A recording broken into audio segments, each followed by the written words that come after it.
দলগাঁৱত MC এন্ট্ৰেগা আঁচনিৰ ৰূপায়ণত অনিয়ম। ব্যক্তিগত ভূমিত MC এন্ট্ৰেগা আঁচনিৰ ৰূপায়ণ।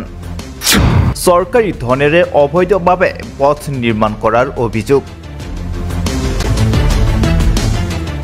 দৰঙত দলগাঁৱত ব্যক্তিগত ভূমিত চৰকাৰী আঁচনি ৰূপায়ণ কৰাৰ অভিযোগ। দলগাঁও শিয়ালমাৰী উন্নয়ন খণ্ডৰ অধীনস্থ ১-২ নং বৰুৱাঝাৰ গাঁও পঞ্চায়তৰ অন্তৰ্গত বৰঙাবাৰী গাঁৱত agricultural bund from pakka road to Anowar Hussain land নামৰ এখন আঁচনি ৰূপায়ণ কৰি থকা হৈছে। অভিযোগ মতে উক্ত আঁচনিখন ব্যক্তিগত ভূমিত ৰূপায়ণ কৰি থকা হৈছে। স্থানীয় ৰাইজৰ মতে সেই স্থানত কোনো পথৰ প্ৰয়োজন নাই। সেই পথৰে কেইজনমান খেতিয়কৰ বাদে কোনো লোকে যাতায়াত নকৰে। অবৈধভাৱে পথটো নিৰ্মাণ কৰি থকা হৈছে আৰু চৰকাৰী ধন অপচয় কৰি থকা হৈছে বুলি অভিযোগ উত্থাপন হৈছে। স্থানীয় ৰাইজৰ লগত আলোচনা নকৰাকৈ ৰাজহুৱা পথৰ বিপৰীতে ব্যক্তিগত ভূমিত ৰূপায়ণ কৰি থকা হৈছে প্ৰায় ৯ লাখ টকাৰ আঁচনি। উক্ত আঁচনিখনৰ ওপৰত সঠিক তদন্ত কৰাৰ লগতে আঁচনিখনৰ কাম বন্ধ ৰাখিবলৈ গাঁওবাসী ৰাইজে দাবী উত্থাপন কৰে। News desk report the cross times. ইয়াতে এটা ৰাস্তা বনাইছে নতুনকৈ। আমি যেতিয়া মাটি পেলাইছে সেইদিনাখন গম পাইছোঁ যে ইয়াত ৰাস্তা হৈ আছে। পিছে আগে পাছে আমি এইটোৰ বিষয়ে অৱগত নহয়। কিন্তু আমাৰ ঘৰ এইটো মাটিৰ লগতেই, কিন্তু ইফালে দক্ষিণ ফালেও মানুহ আছে। সিহঁতৰ ঘৰৰ মানুহবিলাকো নাজানে। আমি গাঁৱৰ মানুহ একোৱে নাজানো। এই বাহিৰৰ পৰা মানুহ আহিবলৈ বোলে কেনেকৈ এইবিলাক মাটি কিনিছে, কিন্তু কিনি পেলাই সিহঁতৰ ব্যক্তিগত আমাৰ পঞ্চায়তৰ পইচাবিলাক আমাৰ পঞ্চায়তৰ পইচা আমি ব্যৱহাৰ কৰিব নোৱাৰা হৈছোঁ। ইফালে কেনেল এটা দৰকাৰ, পূবফালে সিফালে কেনেলটো নহয়, কিন্তু এইফালে আকৌ অবৈধ হিচাপে ৰাস্তাটো বনাইছে। তাত চাইনবোৰ্ডত লিখিছে ৰুট টু আনাৰ হুছেইন লেণ্ড।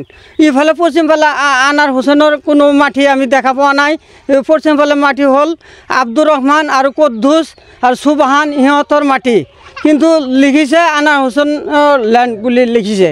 কিন্তু এইবিলাকত আমি ২ নম্বৰী হোৱাৰ কাৰণে আমি সাংবাদিক বন্ধুসকলৰ ওচৰত আমি আজি অনুৰোধ জনাইছোঁ যাতে অবৈধ ৰাস্তাখন বন্ধ কৰি দি আমাৰ এই গাঁৱৰ ৰাইজৰ হকে উপকাৰ কৰি যেন আমি চব্জি কৰিব পাৰোঁ।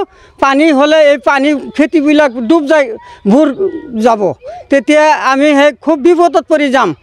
গতিকে আমাৰ ৰাস্তা এইটো নালাগে। মহোদয় BDO MLA আৰু CO আৰু পঞ্চায়তৰ ছেক্ৰেটাৰী ছাৰ আৰু আমি হিমন্ত বিশ্ব শৰ্মা ছাৰলৈকে অনুৰোধ জনাইছোঁ যাতে ৰাস্তাটো বন্ধ কৰি আমাৰ বিহিত উপকাৰ কৰি দিয়ে যেন। আমাৰ এইটোৱে আপত্তি। এইটো তদন্ত লাগে আমাৰ। কেনেকৈ ৰাস্তাটো কোনে আনিলে, কেনেকৈ আনিলে আমি এইটো একো গম পোৱা নাই। আমি এইটোৰ বিষয়ে অৱগত নহয়। ইয়াতে চৰকাৰী ধন বহুত টকাৰ স্কিম, এইটো ৯ লাখ টকাৰ স্কিম। গতিকে এইটো একো কামত নাহে। এইটো ৰাস্তা হ'লে একো আমাৰ উপকাৰ নহয়। য'ত ৰাস্তা আছে সেই তাতে ৰাস্তাবিলাক ভঙা, কালভাৰ্ট নাই, সেইবিলাক হোৱা নাই। সেইবিলাকৰ বিষয়ে সিহঁতে মাত মাতা নাই। পঞ্চায়তৰ প্ৰতিনিধি হোৱাৰ কাৰণে সিহঁতৰ কথা মতে ৰাস্তা হৈ আছে। আমি সাধাৰণ ৰাইজে যে ইমান ৰাস্তা খুজি থাকোঁ বা কিবা কামৰ কাৰণে খুজি থাকোঁ, সেইবিলাক কামত সিহঁতে গুৰুত্ব নেদে। কিন্তু সিহঁতে ব্যক্তিগত অবৈধ, এইটো ৰাস্তাৰ অবৈধ। আমাৰ নালাগে। আমাৰ আশে পাশে যিবিলাক মানুহ আছে সিহঁতৰ ৰাস্তাটো নালাগে।